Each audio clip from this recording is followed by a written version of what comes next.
my first like call ever. All right, so it says I'm live. What's going on, guys? Romer the Romer here. This is my first like virtual interview on my channel. Believe it or not, I've never done this before. It's kind of weird.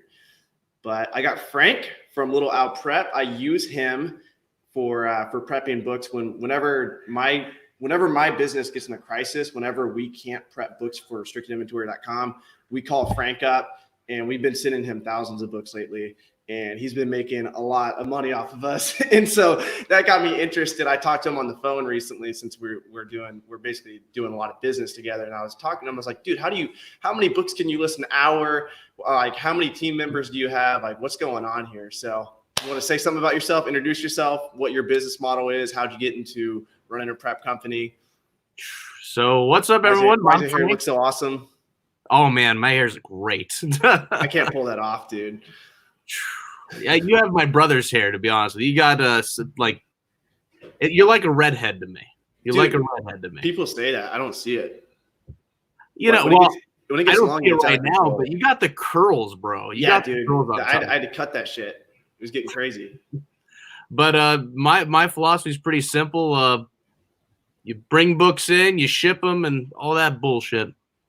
What got me in about what was it? We're on our third year, so about 3 years ago, me and my buddy Andrew Haynes, the other co-owner of Little Al, who's usually in the back, doesn't like to be on camera and all this crap. We were just talking about what kind of stuff we wanted to do, and then we looked at FBA, and we were like, yeah, let's put up a website and see what goes. How'd you find out about FBA? Because you didn't sell on Amazon before. No, we didn't. So we had this guy who we thought was pretty cool, and he ran a prep center. And we were like, what about that idea? So we looked at his model, and we were like, I think we could try and pull it off, but we never really knew how to do it. So basically what we did is Wait, you saw him where? You said? Do what? You said you saw him where? It's another Dayton, Ohio prep center. Okay. So we kind of worked together a little bit, and then we decided to go and start our own prep center, and then boom, Little Al happened, and 2 months in, we got our first client, and we've been going ever since. Nice.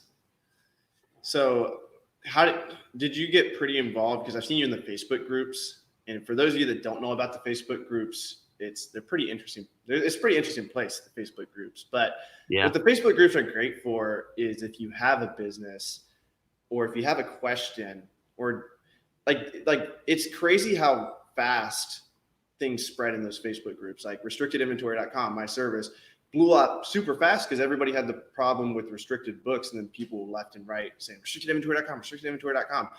And I've seen like Facebook groups, a lot of like these companies that are selling to resellers, they're the place to be. Oh yeah. How'd you get in the Facebook groups? Because I got in the Facebook groups to try to learn how to sell books. I was like, I need to learn how to sell books. I'm joining every single Facebook group. Were you like, that's a place to go to get more customers? So basically the first part was we didn't know what the hell we were doing. So we were like, let's go in the Facebook groups and tap into that knowledge. And that's how we met. That's how we got involved with the book flipper group. And then I just started going to all these other random groups of Amazon FBA and all that. Actually, Caleb Roth was one of the first persons who let us put our little Al ad up on their group, which kind of kicked us off. And that's always pretty cool. How'd you convince him of that? I asked. It was as simple as that. I was like, hey, I'm a new prep center. Can I stick an ad up on your group? And then he was like, oh, sure, man. Sounds great. Thanks for coming to me. Did he know anything about you? Had he heard about you before? At that time, no. Like we had no coverage. At that point, I think we only had like one client. So I mean, if you have one client, no one's really heard of you. Have any prep centers? I mean, like not to call anyone out unless you want to call them out. Have any prep centers like absolutely just like ruined their reputation in the Facebook groups just by being super shitty? Quite a bit. One in particular, but I'm not going to discuss any particular you don't name. Have to. You probably know them. The thing I love about the Facebook groups is they will absolutely shit on people if they're not if they're not legit. So it's so easy to find out who's frauds because they'll just fucking they will destroy. And then most of it, their Facebook groups by nature are pessimistic as fuck. Oh yeah, half the time I'm battling fires. I'm always on them saying, all right, what are they talking about, little Al? And then if there's any discrepancies, I'm always over there boom, boom, boom, trying to work my magic. Hell yeah. I'm looking at these, making sure we're live. This is my first time. This is kind of weird. Most of the time I go live on YouTube by myself, but this is a whole new software. So I can see Raken's the first comment in here. He says, what's up, everyone? Junk Man in the house. What's going on, guys? I can't even see how many people are in here. I'm just seeing you in live. So it's all crazy to me. Do you see I didn't even know about the software. Is it split screen or? Oh yeah, it's split screen. Cool. So let's back up. Sure. Because this is a hell of a business to be running. There's benefits to your business. You, unlike us, unlike booksellers, we purchase inventory that's cash flow negative. We prep the inventory ourselves or pay you to prep it. That's even more cash flow negative. And then we pay storage fees, negative again. And then the book sells, and that's a profit. And it's usually between 3 weeks to 3 months. With you, at least grass is always greener on the other side. I'm sure it's different, but it seems like book touches down, your team preps it, you build a guy within 2 weeks, you make the profit. Pretty much. So basically we bill right after we complete a shipment or the following Monday, whichever I decide to be lazy. Sometimes I'm lazy and just do all the invoices Monday like I did today. But yeah, no, it's pretty simple for us. The bad side about using a prep center is it's an extra cost, right. And you lose control over that inventory while in transit. I think that's the two big obstacles. Why is the second thing a bad thing? Losing control of the inventory. Some people like to be in control of it. Gotcha. There's a lot of people that are medium Amazon sellers that transition to prep centers because they don't want to hire employees and all that, that have particular tastes when it comes to their inventory. And them losing control of that, gotcha. It makes them nervous, makes them anxious. And it's all totally understandable. Yeah. Because you're only going off of reviews of a complete stranger who you don't know. Yeah, I'm sure you've had some crazy situations where people are just like, you prepped when people get bad reviews on their books that you prepped or something. I'm sure people just go ape shit. Actually, it's pretty rare. Really? We don't actually get that feedback. That's one of the few things we don't get feedback from.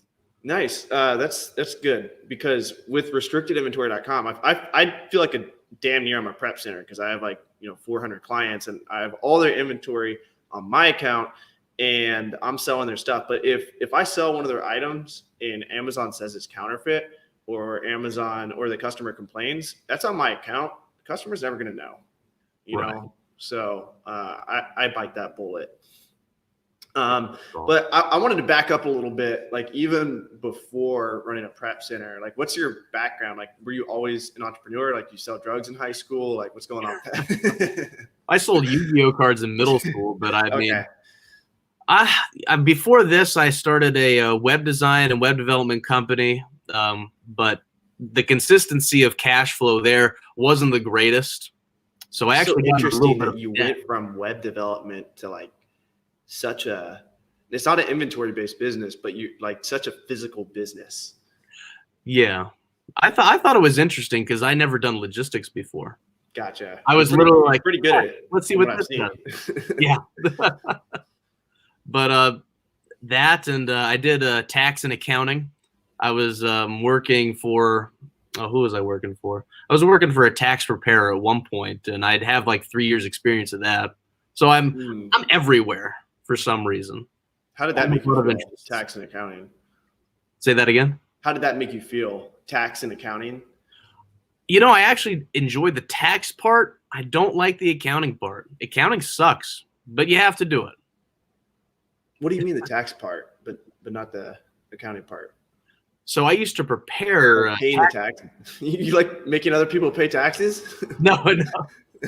So basically, the tax part is you would give me your W-2s, your business income, any rental properties, and all that good stuff, medical receipts and all that, and then I would create the tax return for you, and that's what a tax preparer does. Gotcha. And I did small business and personal where for the 3 years I did it.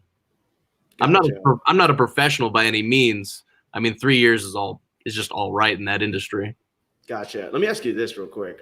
Sure. So we got W-9s from all of our consignees, and I'm like, a lot of my audience is now selling books for other people, selling books for libraries, thrift stores, friends. And there's a certain point, I think it's like $600 where you have to file something. It's like if you get a W-9 or and give them a 1099. I don't really understand it all, but basically we got like hundreds of W-9s, and then I gave him my CPA, but it was like mid-January, and he was like freaking out because he didn't know. He was just like, we're gonna do this next year.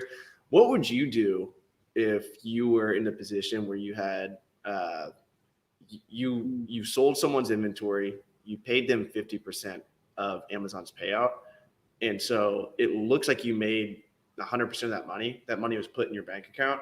What would your approach be? Do you have an answer for that? I mean, just from your tax and accounting experience. Now that would be difficult because once the revenue comes in, like let's say you do $60, you just do a $60 book from Amazon. You would get $30 back, so you can only record $30 of revenue, and the other 30 would be sent out. But I don't know if that $30 would be an expense on your end or something else. It's a pretty write off. I think this year we're writing it off as inventory cost. Yeah, that they could also be that as well, because it is a cost of having the inventory, and yeah, basically your shipping would also get in there as well. So I mean, it's a good question. I wish I was a tax professional. So does because you're getting more and more active on Instagram. Yeah, you follow me on Instagram. I do.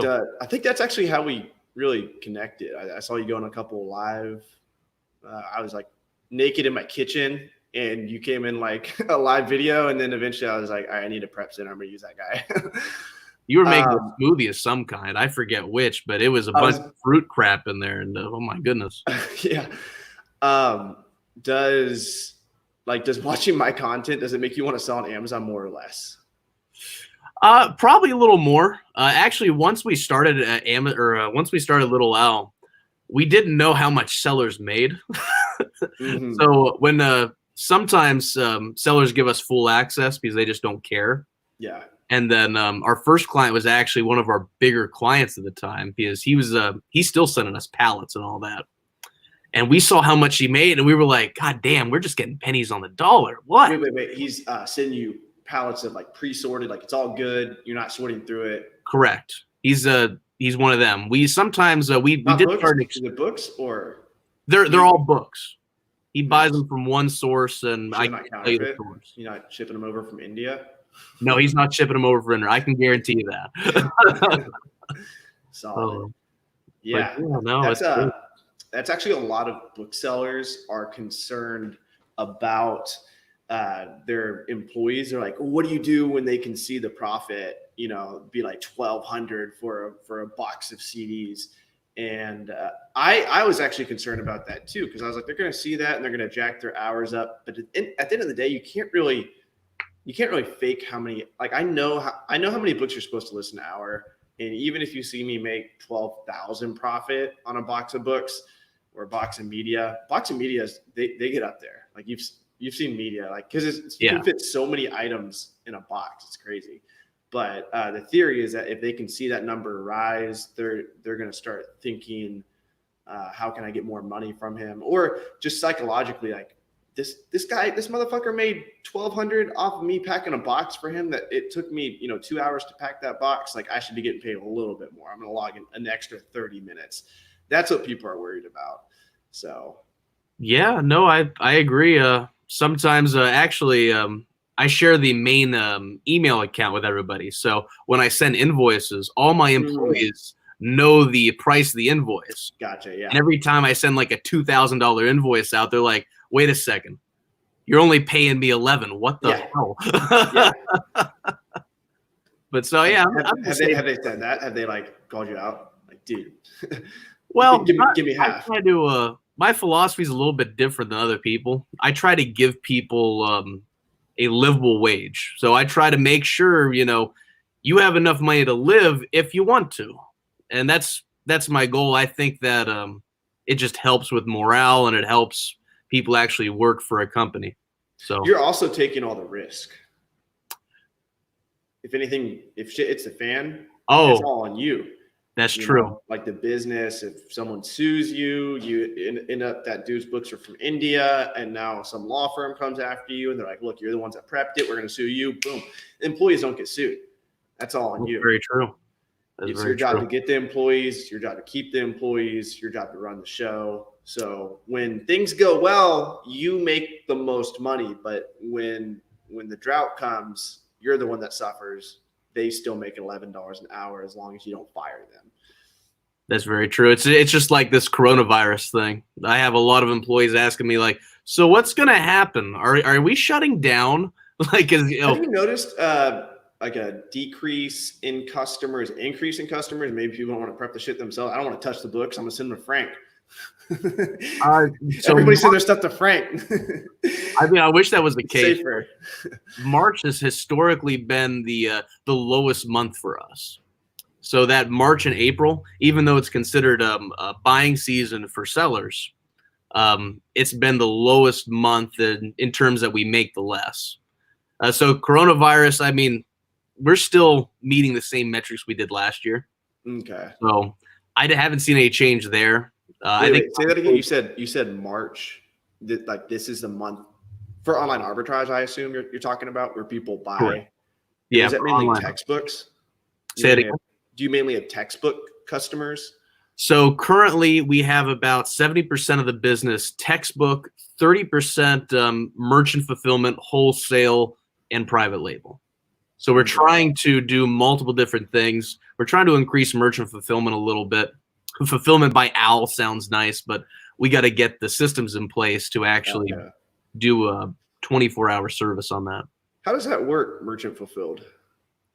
So merchant fulfillment, basically they would treat it just like FBA, except we would handle it. So you would send us your inventory, we would store it, then we would have storage fees, and then once it's sold on Amazon, we would package it and send it out within 24 hours. What's the cost for that versus FBA? So currently we have that as $2 per item plus box plus shipping cost. Okay. So I do give the option if they want a recycled box, then there'll be no box cost. Okay. Because I have a lot of. Do you charge FBA sellers for boxes? No. Okay. No, it's all included in the per. I'm sure you have an excess of boxes. All the time. I did. Over there, look at that. Well, those are new. Don't you have like a bunch of boxes you can reuse that people ship? Oh yeah, that's in the warehouse. We got about 2 tables worth. It gets a little crazy. Nice. How does the shipping scenario work? Like with the inbound and outbound and in different carriers, how are you managing all that? So each carrier has a unique tracking number. For USPS, it usually starts with the nines. For UPS, it starts with the 1Z, and then for FedEx, it has some crazy bullshit number. So basically, what we do is we put everything in the warehouse. We then scan it into our system based on the tracking numbers. Does FedEx ever sneak in like a 1Z or like try to be like UPS for a second? Like your system? Not really. Okay.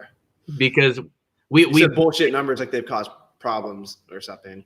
They're just these long abstract numbers that no one understands. Gotcha. It's really weird, but FedEx is actually probably the best at delivering out of all the 3 carriers. Gotcha. But we scan them in, we sort them, and then we ship them out. I mean, that's really about it. We have a whole scanning system that we use. First, we scan them in as they come in, and then the receiver would then scan the tracking number of the package into their individual spreadsheets. Gotcha. It's a pretty labor-intensive system. Yeah, we're actually integrating that into restrictedinventory.com where we scan, like, so the package arrives on the porch. I'm having my listers scan it into a spreadsheet. And we did this with the Caleb Roth tracking spreadsheet too. Have you ever used that? I mean, I guess there's no reason for you to use that. We had a client that gave it to us once. Did you end up actually using it? No, we've never. We were interested in the upload feature for Excel, but it never got as far as that. Because what I want is, what I'm worried about is when you scan the tracking number in, how do you know that it's not missing like a Z or a 9 or like a random character? So when you scanners make mistakes like 1 in 100. Like, do they not make mistakes? Our rate is very low. Are you scanning them into Google Sheets? Yeah, we're scanning them directly. Turn the formulas off. Is that how you're scanning them in? We have one master sheet that is formatted differently.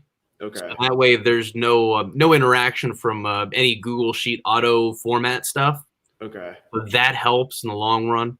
And then I remember when I was living in my car, I tried scanning a bunch of books into a Google Sheet, and there was too much thinking going on in the background where it just wouldn't let me scan it in. And I never thought about that until right now, but I'm having my team scan them in there. But what I want to integrate is when they scan it, it looks up because we have their tracking number on file. It looks up, okay, Carlo Rubio, one of our consignees, there's a match, and then it'll color code it, and it'll turn green if it's good, and it'll turn red if it's not a match. Because I know, have you heard of my 10x listing method? Yeah, I've heard of it. Okay, so it's pretty crazy. We got to the point where we were like shipping out, like we would scan in like hundreds of books, and then overnight we go to Airbnb, and overnight my virtual assistant would go in and copy and paste all of them into Accelerlist. The only reason why we're copying and pasting them in Accelerlist and not uploading them all to Amazon like via Google Sheet like you do is because some ISBNs have 2 ASINs. Two listings. So like we were just combating that error. But then the next morning, and we'd give her the weights and everything. That's what the method does. You guys can check that out. I'll include it in the link below somewhere. I always suck at that. I need to make sure I actually do that. I need to have someone watch all my videos and like everything I verbally commit to, make sure that the video actually includes that. So I need to make sure that the sounds like a life coach is below. That's when you need a life coach. You need to pay an 18-year-old life coach to be your life coach. Do you have a life coach? Hell no. You think that all that's bullshit? Dude, Rakin, he thinks life coaches are bullshit. Well, they're just not for me. I always knew exactly what I want to do. So, I mean, a mentor was just going to get in my way. I feel like, low-key, like, everybody in a way is my life coach because I always ask people for advice. But definitely, Rakin's definitely like a life coach for me. And I feel like I'm a life coach for him. I feel like whenever you verbally commit to anything, like Instagram's my life coach. Like I go on Instagram and I say something and then I'm like, oh shit, I just said that. Like next time I log in, I gotta make sure I actually do whatever I said I was going to. Well, anyway, back to the 10x listing method. So the virtual assistant would list all of them overnight. And then the next day she would actually like send us all the labels and we would go to FedEx, print them all off and put them on the boxes and not even really move the boxes much. So if they were in our car, we would just put them, we'd have the boxes numbered and we try to move them around as little as possible, just be as lazy as possible and put the labels on the boxes. What was I getting at with that? I was trying to connect it to one of your experiences. You remember? I have no idea. Went down a rabbit hole and I forgot the whole point of the 10x. Maybe I was just plugging the 10x listing method. I don't know. I mean, it'd be a good method to do. Yeah. So we're talking about systems. We're talking about scanning in. We're talking about the red and the green and the numbers messing up. You don't experience that. No. Even if a number does mess up, there's actually 2 points where that tracking number exists. So it's always going to be in 2 different places with us. Gotcha. Okay. Maybe it's because you're using wired scanners. This is all wireless. Hmm. So I got every employee has a wireless scanner at their desk. How much are those? What? How much do those cost? I have no idea. You don't have to buy them that much. No, I haven't had one break on me yet. Okay. We got them about 2 years ago, and they've been good ever since. Nice. I bought one. Is that a Notamu? Is that the brand? I don't see a brand on here. It's got a it's Okay. TT. I don't know what that stands for. Okay. I bought one for $20 recently. Someone posted it for sale. Bobby Flippin' Finn in my Facebook group, and I was just like, we need this just in case. Like, it looks cool. And paid $20 for it. I took it out of his consignment payout. I mean, that's fair. That's fair. Man. So, do you think from all the clients you have, like, you have a lot of insight.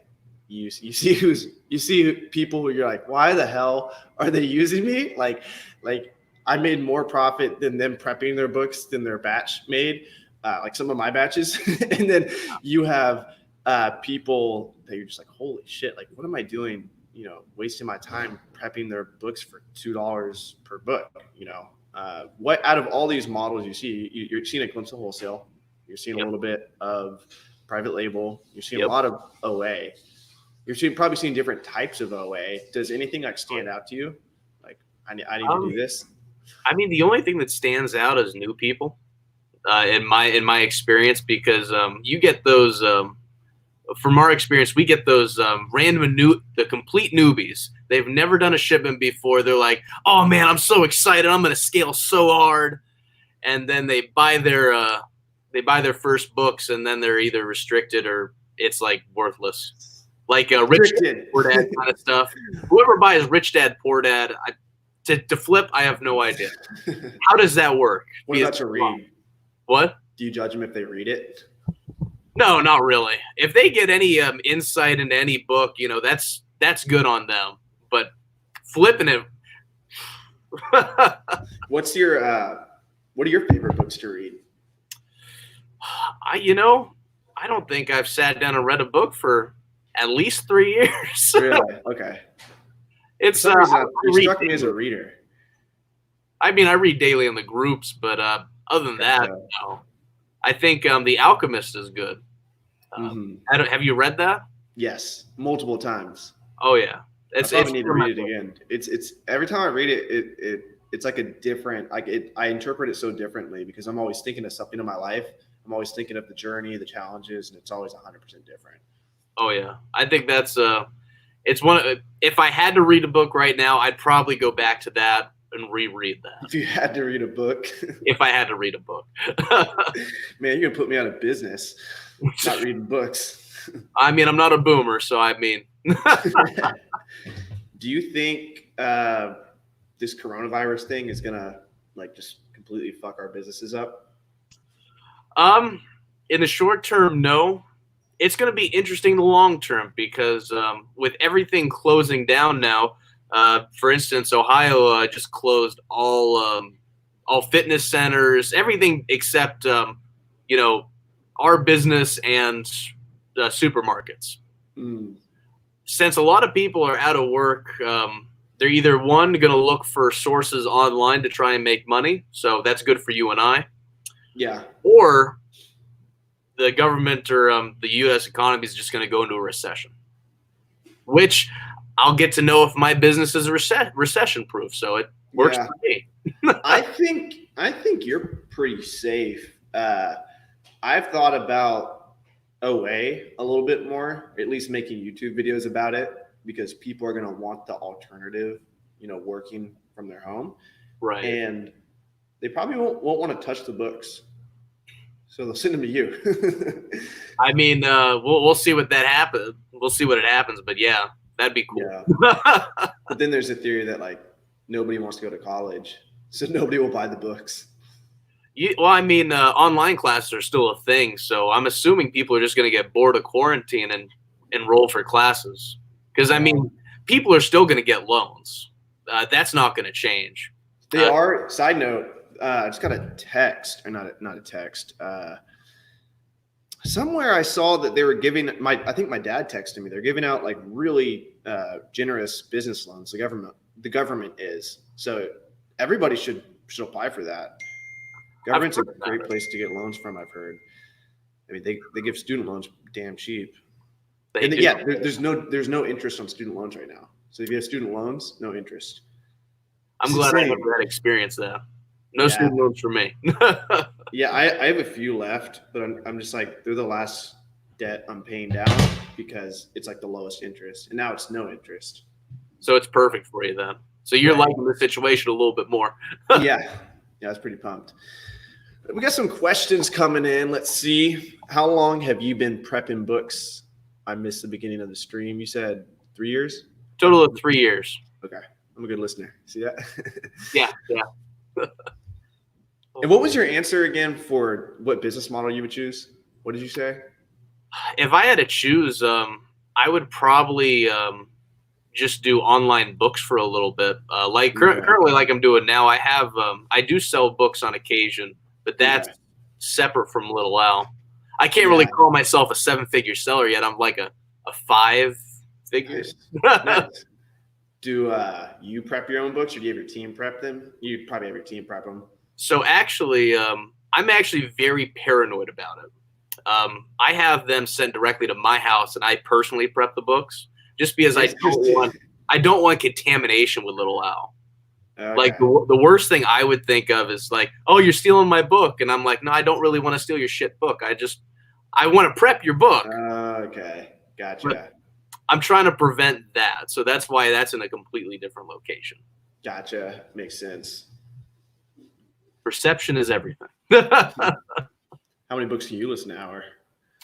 I have an auto lister, so it doesn't.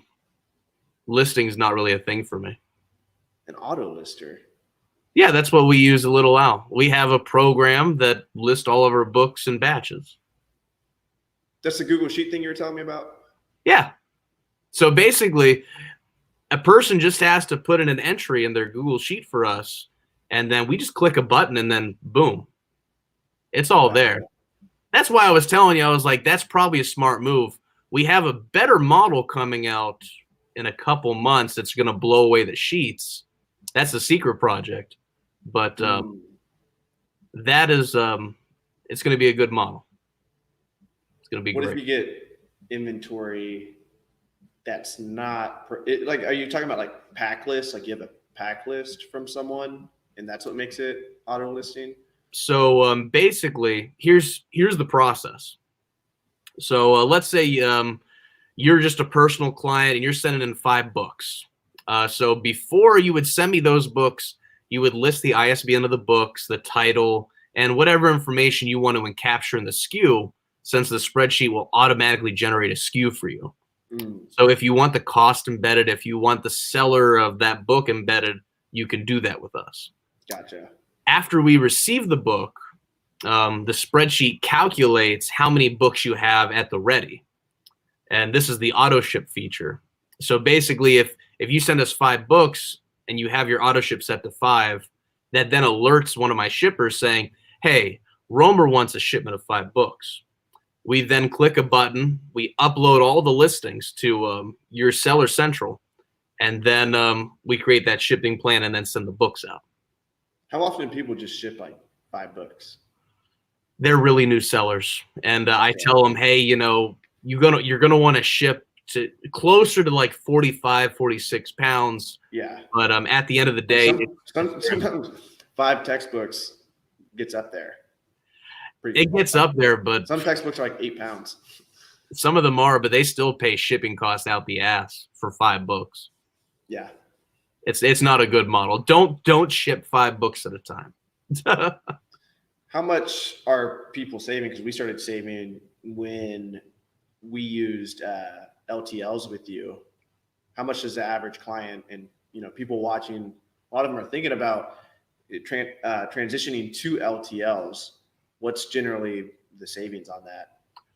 So if you're looking at a box, So let's say usually an estimated amount of 15 books are in a box, depending on weight. I can't really track every weight. That's usually about maybe $10 to $12 shipping cost for just a full box. If you go to an LTL, that cost is about either 23 cents to 35 cents per item. So now instead of like 50 cents a book, you're now decreasing by 20 cents, which is really good. It's phenomenal. It's a lot better if you also do CDs and DVDs on top of that, as we discovered with your last LTL. What do you mean? You're not this shipment, but the last shipment LTL you did, you probably got about 18 cents per item.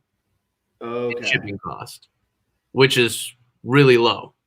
So the mixture, I guess it didn't actually it was just like the media brought it down. Like obviously like a whole pallet of media would be the cheapest. It would be like 7 cents an item or something. Something like that. Yeah. But it takes a while to get to that weight. Usually around 200 to 250 books makes an LTL. Do you have clients that you ship like pallets of media for? Media, not so much. Books all the time. And then, of course, any wholesale and private label, they always request an LTL. How are the wholesale guys doing? Like when you prep their stuff, you're like, oh shit, like these book guys are stupid. Actually, I don't really think they care. Some people, some of the clients that I had were booksellers and then transferred to wholesale. So I think they're just trying it out, or they like. But profit margin wise, like because you get to see all the profit, right? Right. I think wholesale does a little bit better just because of quantity. You got to have it's any inventory, you got to have quantity to back it up. That's why people encourage you to continue, feeding the beast every week. Send some books in or send some items in. You think most of your OA guys are just buying stuff from Amazon and flipping it, or are they buying from all different sources? eBay. They're probably buying it all different sources. We have a guy now that's buying from supermarket stores online and sending it to us, and that's interesting. And like Walmart, Target. Sometimes CVS was a recent. Everything's listed as new, obviously, right? For that, everything is listed as new unless they tell us otherwise. We have one client that brings in retail arbitrage, just dropping it off. And he says, this is from my kids. We're trying to get rid of it. And then this is all the new items. And so we divvied up from there. Gotcha. But they're profitable, I'm assuming, because they're coming back. Who's your most complicated client? Is it me? You were definitely up there, mainly because that Excel list crap. Yeah. Am I the only one that uses Excel list? Out of my clients, yes. Everyone else is either inventory lab or just allows us to list, or is a non-lister, meaning they list themselves. But Excel list, I will say, is very fast. The only gripe I have about them is their box content stuff. I don't like. Are you using FBA boxcontent.com? I am. You don't like that? I think it's a terrible product. It doesn't work half the time, and it infuriates. Like if we called like 30 minutes after I did your shipment, I would be fuming. I'd be red in the face because there's certain ways you like software, and I just don't like it. Gotcha. Okay. That we actually avoid doing box contents when I have my listers packed for me, because we close a shipment out at one box, and right. Because we close it out at one box, there's no need to do box contents, but we're losing money on the LTL side. Very true. Yeah. Very true. But it's whatever you want to do at that point. Since you own the business, you get to decide all that. Right. We thought about doing something crazy because I have 6 listers, 2 lesbian couples out of those 6 listers. Pretty creepy. So how many houses is that? We have 4 houses that we're dealing with, and we thought about having one of the lesbians hopefully she doesn't watch this. She's kind of buff. She's jacked. She I was like, Monty, you're going to be going and you're going to be picking up all the boxes from everybody, and we're going to be building pallets in your garage. But then I was like, logistically, we're all going to be working in the same batch at the same time, 4 different houses. I was just like, nah, let's keep doing what we're doing. We'll let Frank handle the LTLs for now. That's probably a smart move, because the more people you add to a project, the more errors can occur. Yeah. I am thinking, though, like the next person I hire, I'm going to require that they have a garage that they're willing to ship and build pallets out of. I think that'd be a good thing. You might have to charge them a little bit more if they know your pricing, but other than that, I think that'd be fair. Charge who a little bit more? The guy who's building your LTLs, if he knows anything about it. You would have to supply him with a pallet as well. Yeah, I was thinking about how would that work? Can you ship pallets? You could ship pallets. I mean, it would just be an added cost to you, because I don't think the lister would absorb the cost. And it would be a little. How much do you think it would cost to ship like 10 pallets to a house? I am not sure. I've never shipped 10 random pallets to a house. Do you buy pallets? No, I actually get them for free. Yeah, I imagine. But yeah, no, I get them for free, because the wholesale people, if we can condense everything into one pallet, they prefer that. So any excess pallets we get to keep and use. Gotcha. And then we have another source that allows us to use their pallets when we get empty. Gotcha. Nice. So, all in all, not bad. What's the worst experience you've had in business so far? Like, just like almost made you want to blow your brains out? It probably was I think my second textbook season. Second, yeah. It was in January, right? Yeah, it was in January. Are January's or August worse generally? For honestly, January's are way worse for us. Worse in terms of like being better because more volume. Yeah, a lot more volume. But I think it was the first year I was actually doing a textbook season all alone, with Andrew being a part-timer, because he had a full-time job, and we were transitioning into Little Al. And my God, I was staying at the office overnight, multiple days, only leaving to take a shower and then come back and start prepping books. And that's when we had no software at all to do any of this. So I was manually listing each book at that. On Seller Central? On Seller Central. It was totally good.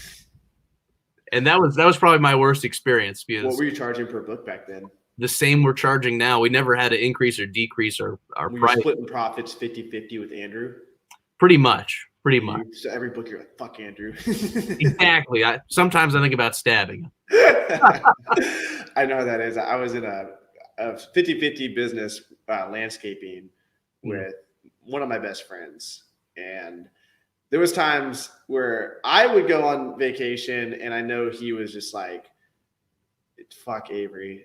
I'm out here sweating my balls off. And then vice versa. Like, he would go spend time with his, family, like, which is, that's noble. He's working, he's walking. He worked full time, and I was like full time, like, hustler. I would be doing books on the side and then cutting grass when I could, but like I would be cussing him out whenever I was cutting a yard. I was like, fuck you, Keith. Like, I know how it is. Like, I really respect people who can stay in business long term, 50-50. Well, he covers my weaknesses, and that's something you want. And that's the only reason why I go into business with someone, is if he has something to offer that I can't. Gotcha. Like, his background is actually logistics, warehousing and all that.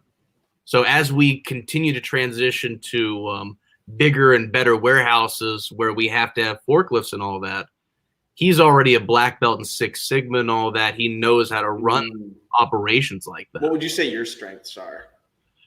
My strengths would have to be my personality, my good charm, and my hair. But no, I'm actually more of an outward thinker. Like, people would need this, people will need that, people would like this. and that's kind of where I'm at. Gotcha. I'm kind of the driving force between different services, Okay. and pretty much marketing all of it as well. Like Is this secret thing you keep talking about, is Andrew involved with that, or is that separate? he is involved. It's a Little Owl product, and it will go to the clients first, and then we plan on opening up to other people. Gotcha. But Smart. it's more of an all-inclusive kind of thing. Okay. Honestly, you'd probably like it if I showed you it. You'd be like, damn, this is sexy. Cool. Is it listing software? Kind of. Sometimes. Sometimes. It's not only that. Let's see here. Do you know Eat Sleep Amazon? Do what? Do you know Eat Sleep Amazon? They're on Instagram. No, I don't. Oh wait, no. This is Money from Mars talking to Eat Sleep Amazon. It's cool. I can mess around with I can display comments. Look at this. Rake and profit, baby. Says, Oh man, what's up, Rakin? I love his content. He's a man. I'm plugging in my Mac real quick. Give me a second. All right, cool. Forgot it was. It's like 8%.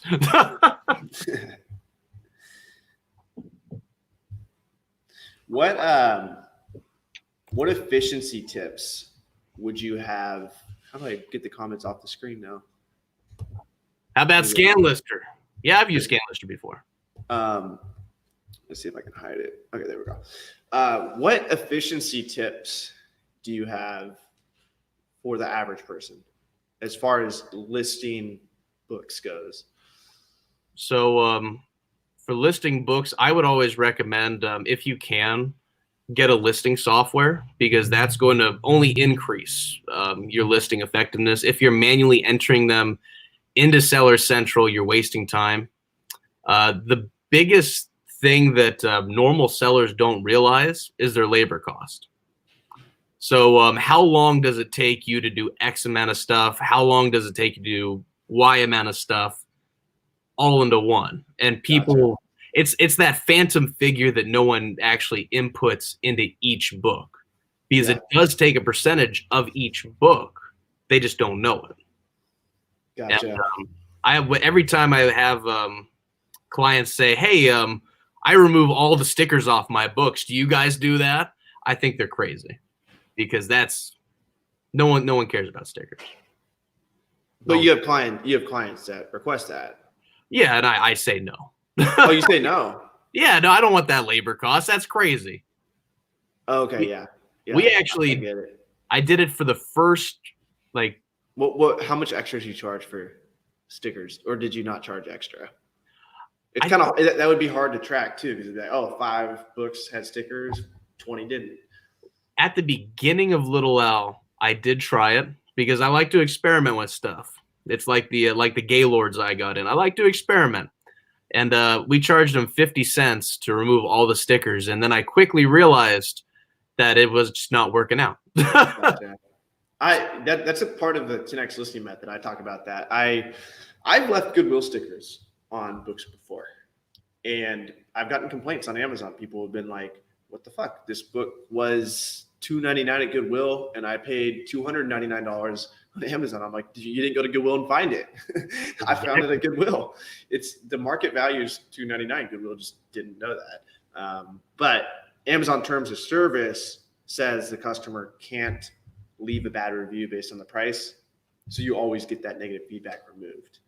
Right, which is always good. Yeah, most of the time it gets auto removed. You don't even have to try and remove it. Yeah, I mean, I don't think I've had any bad. I know I had one bad review on my seller account, and that's because he's like, I'm a collector. This is not used very good. And I was like, okay. Are you just gonna keep that a side hustle, the Amazon account? Yeah, I plan on it. I mean, for me personally, it's not my bread and butter. I basically do it when I have time. In terms of actual business, I think Little Owl is more important because it's building infrastructure rather than just a side hustle. Yes. Infrastructure is something that will last 20, 50 years down the road. Right. And the logistics part can be transitioned to anything. Yeah. So, What adjacent businesses do you see with a prep center? How many different ways could you go? well, the normal if my account was actually ungated from a lot of stuff, we could consider co-assignment, but I don't really. That's a lot of messy stuff. I see what you have to deal with, and I'm like, nah, I'm not down for that kind of crap. Yeah. It's Aside, funny because I think of the same thing. I'm like, I could start a prep center. I'm damn near a prep center. I might as well open up a prep center. Like, it's an adjacent business. It would complement a consignment business very well. it would, but you would have to. You'd.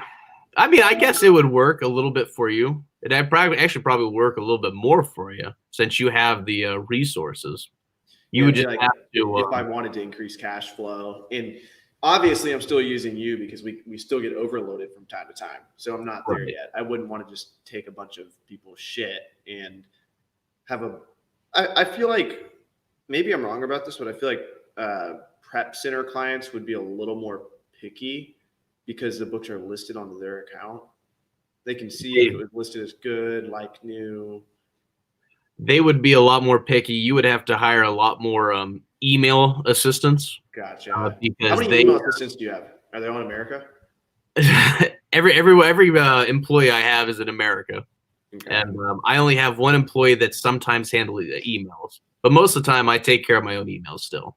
Gotcha. I like that part of the business. Funny that day I sent you that I copy and pasted one of my clients' emails and I sent it to Frank. I was like, yeah, like I was just like, I just literally copy and pasted. I don't want to see what he says, and like I thought you knew I copy and pasted it, and the client was being very rude to me, and so Frank thought I was like being rude to him, and I think you like texted me or you replied really quick, and I was like, oh my gosh, I'm so embarrassed. That's actually when we talked to each other for the first time, I think. Yeah, that's it. Right after that, I got a phone call from you. I was like, all right, let's see what this is. Man, for some reason I can't melodramatic people and rude people can't handle. I actually transition clients out of my prep service if they are like that. Interesting. You're not worried about them shitting on you in the Facebook groups? I have most of the time. Most of the time, they usually did something wrong, or they perceive that we did something wrong. Mainly newer clients, and then we would have to just bring that evidence up. Gotcha. Like, well, we did this, this, and this, and our result was this. And sometimes we fuck up, and I just have to own it. Like, no, this client is completely right. We actually did screw up all this. I prefer to be open and honest with everything I do. Gotcha. I think it helps. When did you hire your first employee, and was that hard for you? Was it like, oh shit, like now I'm not doing this myself, someone else is gonna have to prep for me? Was it difficult, you like telling someone else to do something? So we tried a contract employee for the first time the first year in December when we were getting overloaded. It actually wasn't that hard of a decision for me because I was like, I'm getting overrun. There's no way I can keep up pace. So I needed to do it. Did Andrew help out with that a lot?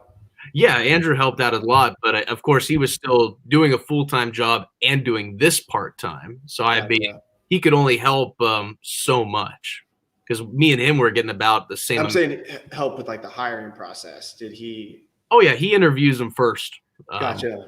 And then I interview him second when they pass his criteria, and then I can say whatever the hell I want to them, and if they're all right with it, then it's awesome. What's the craziest question you've asked in an interview? Well, I asked someone if they wanted to play Super Smash Brothers with me. Because I have my Switch at my desk, and I'm like, "Hey, you want to play a game?" So one of them actually did, and I still ended up beating him, but I still hired him. Nice. But they gotta have that personality. If they don't have that personality, I don't want them. Gotcha. Because you're gonna be spending a lot of time with them. Oh yeah. Gotcha. Some of my employees I've never talked to. I mean, that's still cool though. Yeah, like I text them semi-frequently, but I'm big on systems, man. Like standard operating procedures, and I've realized I'm sure you've probably jumped over this hurdle, but starting out, you have your employees that you kind of like teach how to do things and you kind of change how you do things with them. And then when you hire a new person, you're like, it's like having like a second kid. Yeah. It's like the new kid. You're like, all right, now like we're not gonna do it.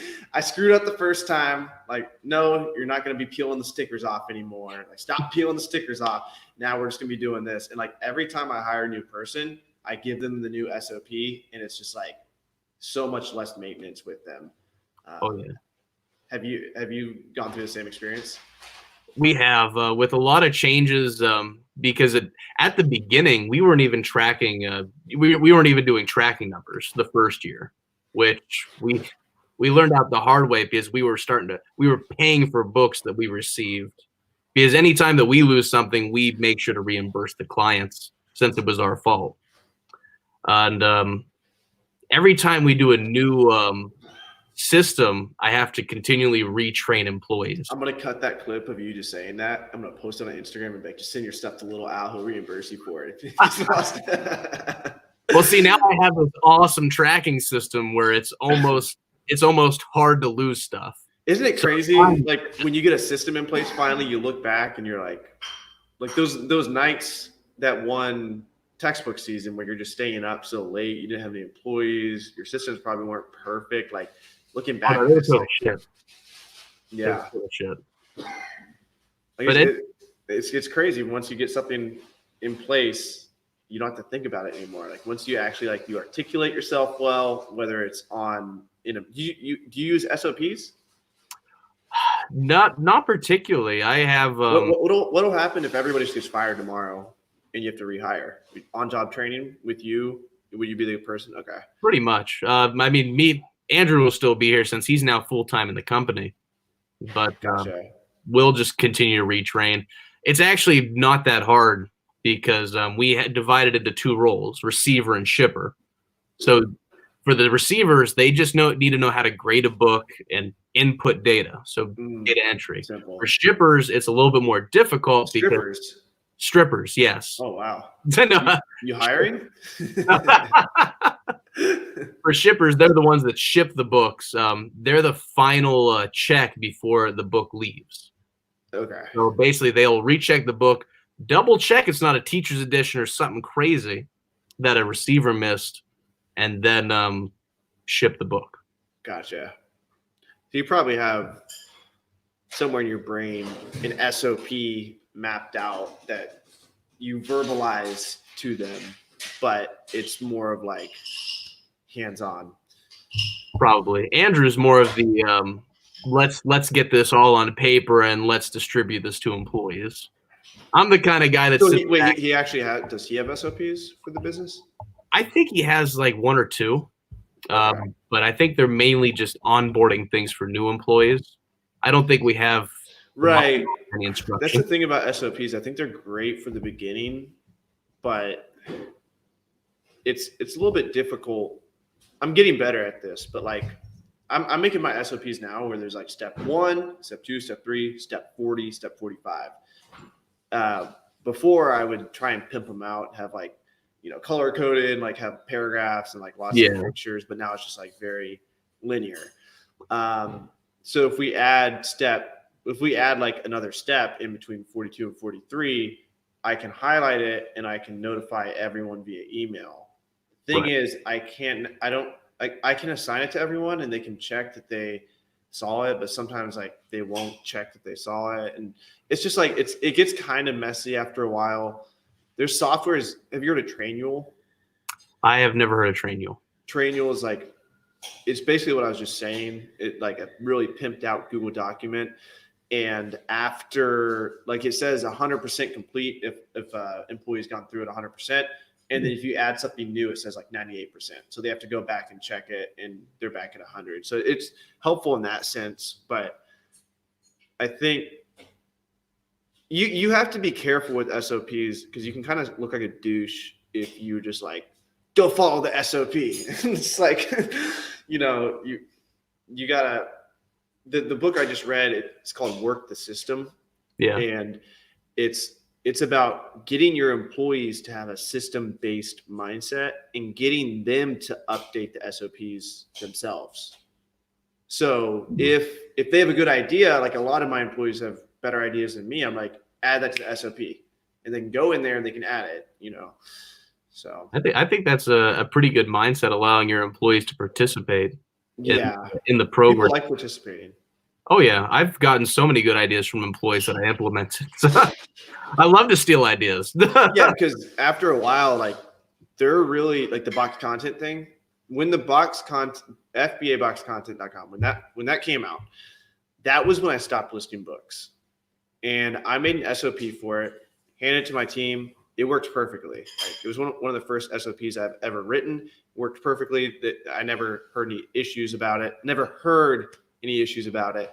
And then, a couple months down the road, like someone says something like, "Oh yeah, I hate how sometimes the catch gets cleared, or like something happens where like the TSV file like disappears, and like everyone's like, "Oh yeah, I hate that." And I'm like, "I didn't know about this."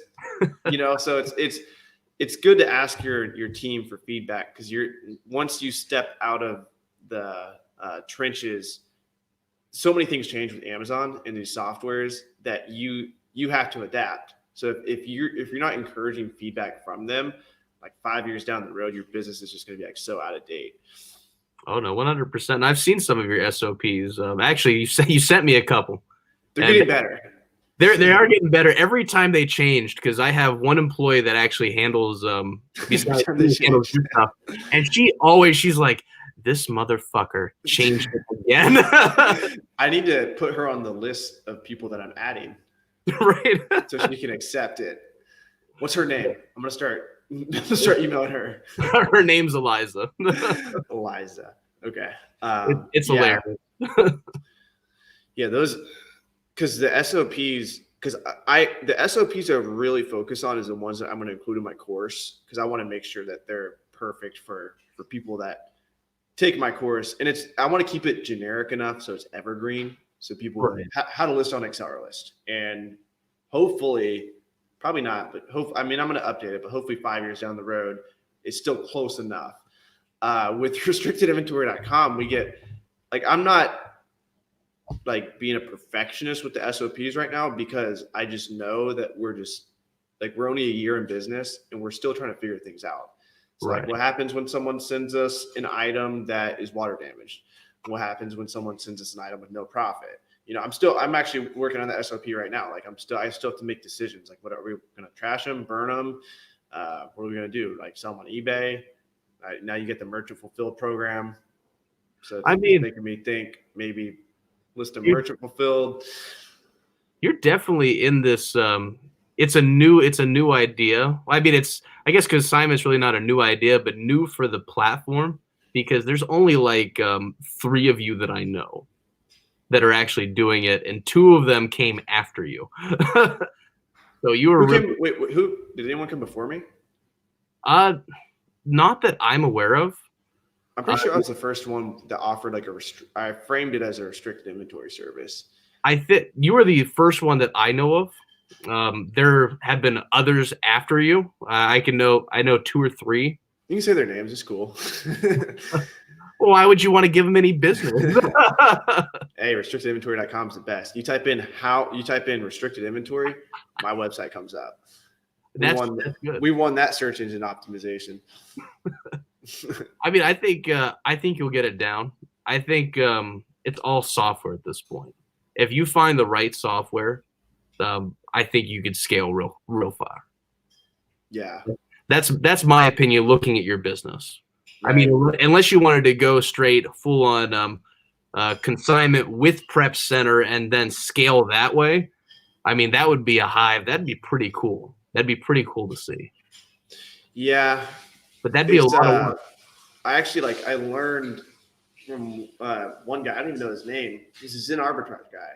But I saw his website, and I was like, this guy's pretty smart. He's partnering with all the prep centers. He's charging the clients up front, which is actually really smart, because he doesn't go cash flow negative. And I was like, I can learn from this guy. But being in with the prep centers, it's if you're a consignment business, anytime you guys have, and especially when I get my affiliate program going, anytime you guys have restricted inventory or whatever consigned inventory, and you know of me now, I'm instantly on your mind.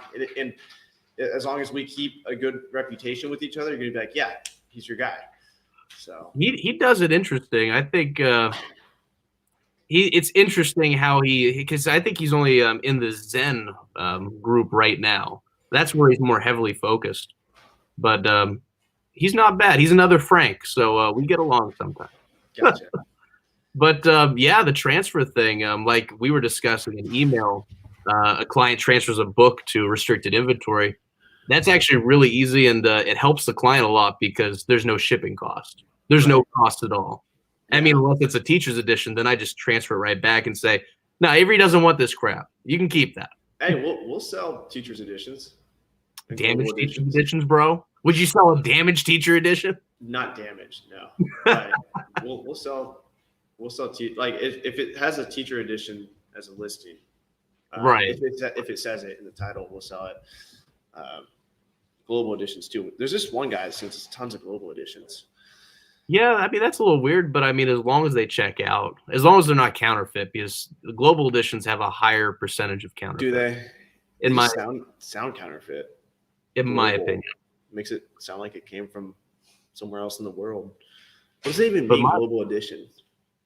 It's an Indian edition. It's basically an Indian edition. That's why it sounds so counterfeit. It's from India. That's where all the counterfeits come from. The law firm's going to watch this and cut this portion and incarcerate both of us. So restricted inventory, you're selling Indian editions. Oh man, that's crazy though. Although a lot of my clients enjoy your service. Even before we stopped, we didn't talk. Great, yeah, we're getting better and better, and we listen to our clients and we get good feedback. We get a lot of good feedback from the angry people. We've learned a lot. At a certain point, you don't feel that you'd be making the same amount of money with less clients and less employees. So I guess they're asking, what's the scalability of this model? It's actually rather high, because with FBA prep, you can go into everything.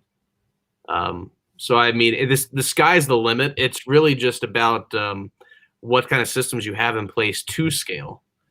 There's some prep services that don't have any systems, and then they fall flat at a certain point just because they have crap stuff. But every time, this person has a point. Every time I hire someone or have less clients, I do make less. But the money isn't really the issue for me. Like the cash flow is consistent with the business. Yeah.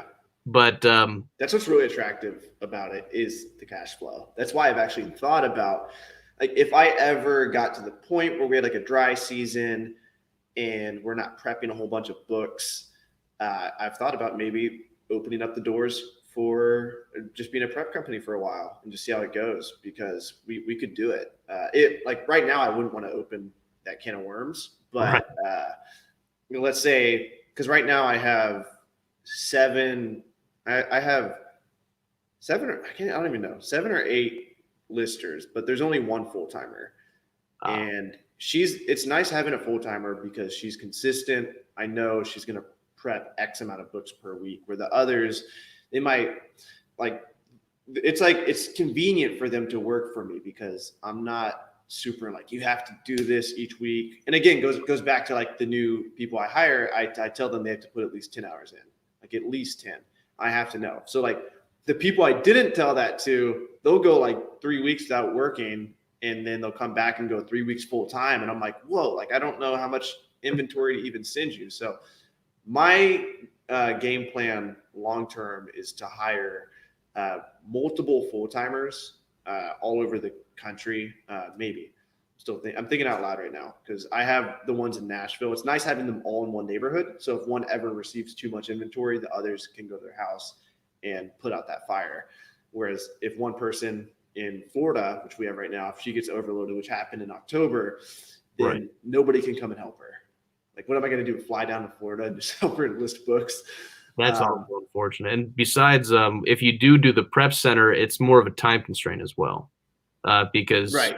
And that's we're actually dealing with that as well. Like we're not much different because we actually we damn near have software that's Google Sheets, but now we have it to where when we list the items, a Google Sheet has all the Excel list data in it, and yeah, it pulls how much of, again, Carlo Rubio is the first name that comes to my mind. yeah, How many of his books were listed today? Okay, 14 were listed today, and then we have like this separate Google Sheet that says, do you want to send emails to 10 people? And it breaks down, hey, Frank, we listed 22 of your items today. And so you get notified. So that's like the new thing we implemented. Who knows how long that's going to last? As we scale, like Google Sheets might explode on us.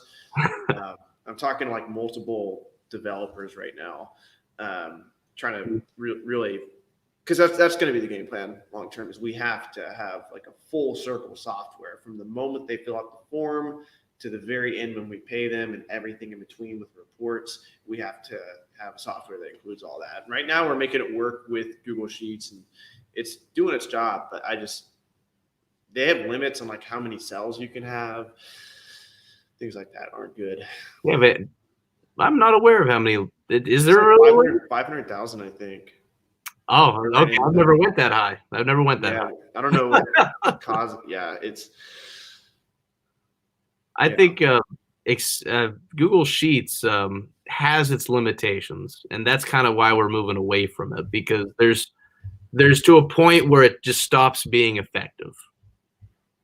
And yeah, I think we hit that point about a couple months ago, and we were like, this is not great. We could be doing a lot more. So when you develop the software, right? Correct. You helped. Yeah. Were you the guy that was coding it, or?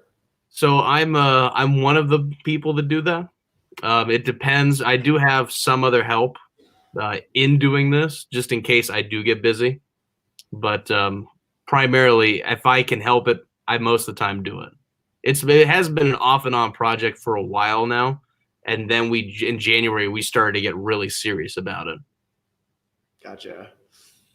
So hopefully the beta test happen next month. That's my goal. How is it like if I was to try and learn software today? I don't know much. How long would it take me to be competent in coding? At first, you would have to stick with a coding language, and you'd have to learn that coding language. What's the most universal? Like, what would be the one? Like, what's the English of the coding world? Everyone asks that. Like, what's the best code to learn 2020? There's really not anything, because every language has its different uses. Honestly, like you don't want to learn fucking Portuguese. Like if you're like an alien, like I wouldn't tell an alien like learn Portuguese. Like I would tell them learn English. So you go anywhere, you can go to different countries. Like there's not something like that in software where it's like you can transfer it to the book selling Amazon world. Then you can go to like, well, you can the logic of programming language is universal. So if you learn the logic behind it, that's easy and can be applied to any language. Gotcha. It's all the syntax. It's the spelling and grammar crap. Right. But if you wanted to learn something, I would recommend JavaScript or Python. Okay. Because it's not big on syntax, so it doesn't have a lot of rules regarding that, and it would help you out along the way. Gotcha. But it sucks. It sucks. Am I blurry right now? Why am I blurry? You're a little blurry. Is it working? There it is. Cool. I'm surprised my camera is up this long. It's only like a MacBook, so I'm getting some decent quality on my end. Yeah, you look good, man. Oh, well, thank you. Well, I appreciate you coming on, brother. You got where can we follow you at? You got Frank. Or no, you got Little Al Prep on Instagram. I got Little Al Prep, and I started a new Instagram for myself because I'm going to start doing other things. I'm at the One True Frank. I don't have any content on it. Let's see. The One The spelled out one. Yeah, the one true Frank. The one true. Oh man, you put underscores in your name, bro. I did. Is that bad? I don't think it looks good. I like to have like a clean. There's a one true Frankie. You should see if the one true Frank without underscores is available. That's my opinion. I think it looks cleaner. I don't know of anyone except for Amazon Lit. That's the only person I really know of that has an underscore that's like semi big. I'll try it without. Imagine like Gary underscore V or like Donald. Yeah, that'd be crazy. Underscore real or something. I don't know. Yeah, no, I'm just testing this out because there's another project I'm working on called seller support, and I don't have an avenue for little Al in there. Side note, do you have the balls to show your Discover page? Discover page. Do you know what that? Your Discover page is like. It shows your true colors. Whatever your Discover page has. This is the algorithm knows what entices you the most. Uh-oh. Hey, look, it's Caleb Roth. Oh gosh. Are you serious? I'm serious. Dude, Caleb, he's obsessed with you, man. I mean, I do follow the book flipper. I mean, who doesn't follow the book flipper? He's coming up. What else is on your Discovery page? If you scroll down. If I scroll down, maybe I'll find which account is this on? Is this your active account that you use frequently, or is it your? Yeah, look, you got some. Where are you? You got some Gary V right there. Okay, inspiration stuff, dude. I'm a pervert, bro. Look at this. Oh, where are we at? This got booty. We got some fish. Look at this. Instagram knows. We got wrestling, and then we got like bachata. Salsa dancing. I was about to say you're into Latin stuff, so I mean, of course, they're going to show you Latin women. They're beautiful, right? But yeah, Instagram knows, man. They want to keep you on the app, so they show you whatever you're into. The Discover page doesn't lie. I think the Discover page, like if you like out of everything you can look at on someone's phone, go to their Discover page. You can learn a lot about them. Oh, it just came up on mine too. That's on my main feed. That's not on my Discover page. Oh, he's a good guy. Yeah, Elliot is so cute. Oh, is that what the kid's name is? Yeah. Oh, well, heck yeah. Yeah, he's gonna be the biggest Amazon seller ever. That would be interesting. Have you thought about making a Facebook group? I do have a Facebook group, but only for employee or clients. Okay. But that is actually going to change soon with the other project. I'm going to open it a little bit more. Gotcha. Why wouldn't you want it completely open, or is it just that you want a Facebook group that can serve your clients? At the time, it was more of an outlet for clients if they needed something or if they wanted to interact. The beginning of the Facebook group was to transfer books. Before you came into the mix or any other consignment deals, they were actually transferring books between themselves. So if they were restricted, they'd be like, "Hey, I'll sell you this book for like $60 if you want to buy it," and then there was haggling. Nice, I like that. That's awesome. And I thought it was great. Yeah, there's if you're at Consignment Central. Travis is trying to push. It's basically like that. It's like a website where you can choose who you can sign with, and then you can provide a pack list. You can send it to the person. They have to scan it in the software, and it says, "Hey, yes, we received it." So that'll be pretty big. That's not bad. I wonder the audience of that. The audience? Oh, no, wait. I guess clients of consignment. Yeah, you're right. Never mind. Because I was only thinking, well, there's only like 3 people in the business. And then I was like, it's going to be people who have ungated accounts, but just didn't have the infrastructure to set up. They just didn't feel like going through the hoops of like setting up a consignment business, making a whole website about it. And it's going to be like smaller deals. Like, oh, I trust Frank. I don't know about this restrictedinventory.com. So I'm going to send it to Frank instead. Right. That's not a bad idea, though. I think that's a good website idea. Yeah, and then he's going to have it like Yelp. So each like restrictedinventory.com is going to have its reviews. then it's going to be Reezy.biz, and it's going to be Frank. If you can get in popular textbooks, it's going to be like all these different. It'll be pretty cool because it's going to allow the cream of the crop to rise up, hopefully. And yeah, that does. Hopefully, he can remove crappy ratings and feedback. What do you mean remove crappy?